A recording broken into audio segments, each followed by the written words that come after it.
Hi, welcome back to this week's video of RafflesCooks. This week I'm having a go making Millionaire Shortbread. Let's get rolling. So, first things first, don't want to make a mess. And yes, for all of you international fans that haven't properly guessed it, I am indeed very British. Let's go. Step 1, make sure your assistant has prepped all of your ingredients before you actually start baking. So to kick things off for the shortbread, you're going to get 1/4 cup of brown sugar, 1 teaspoon of salt, and 1/2 cup of melted butter.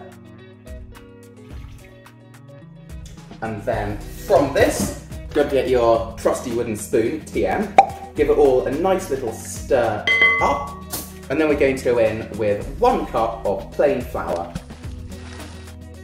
Give everything a nice little stir till it looks like shortbread consistency, and then it's time to pop it into our baking dish thing.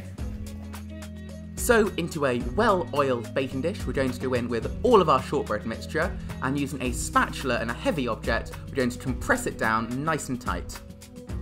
Then grab a fork and dot it all over for a nice even bake. And into a preheated oven at 180 degrees Celsius, it goes for about 20 minutes or so. So into a saucepan, we're going to go in with 1 can of sweetened condensed milk,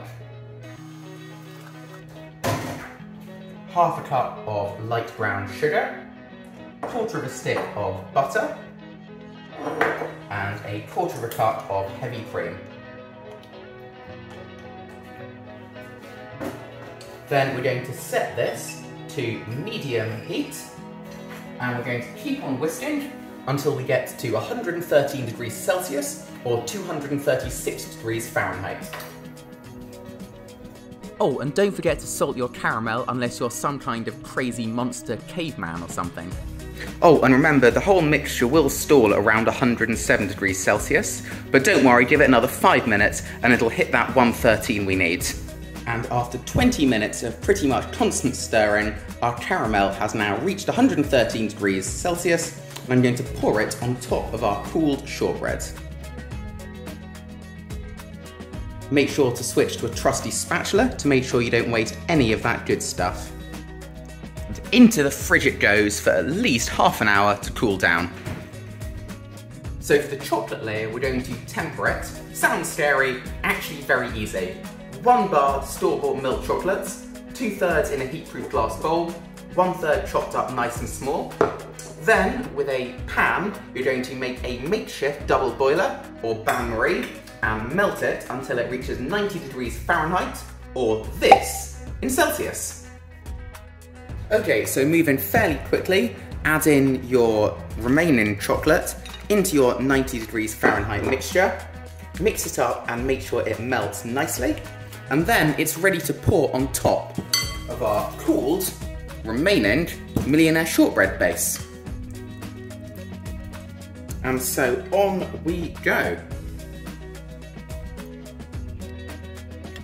Along with that, we're going to add on some white chocolate for a nice streaky finish.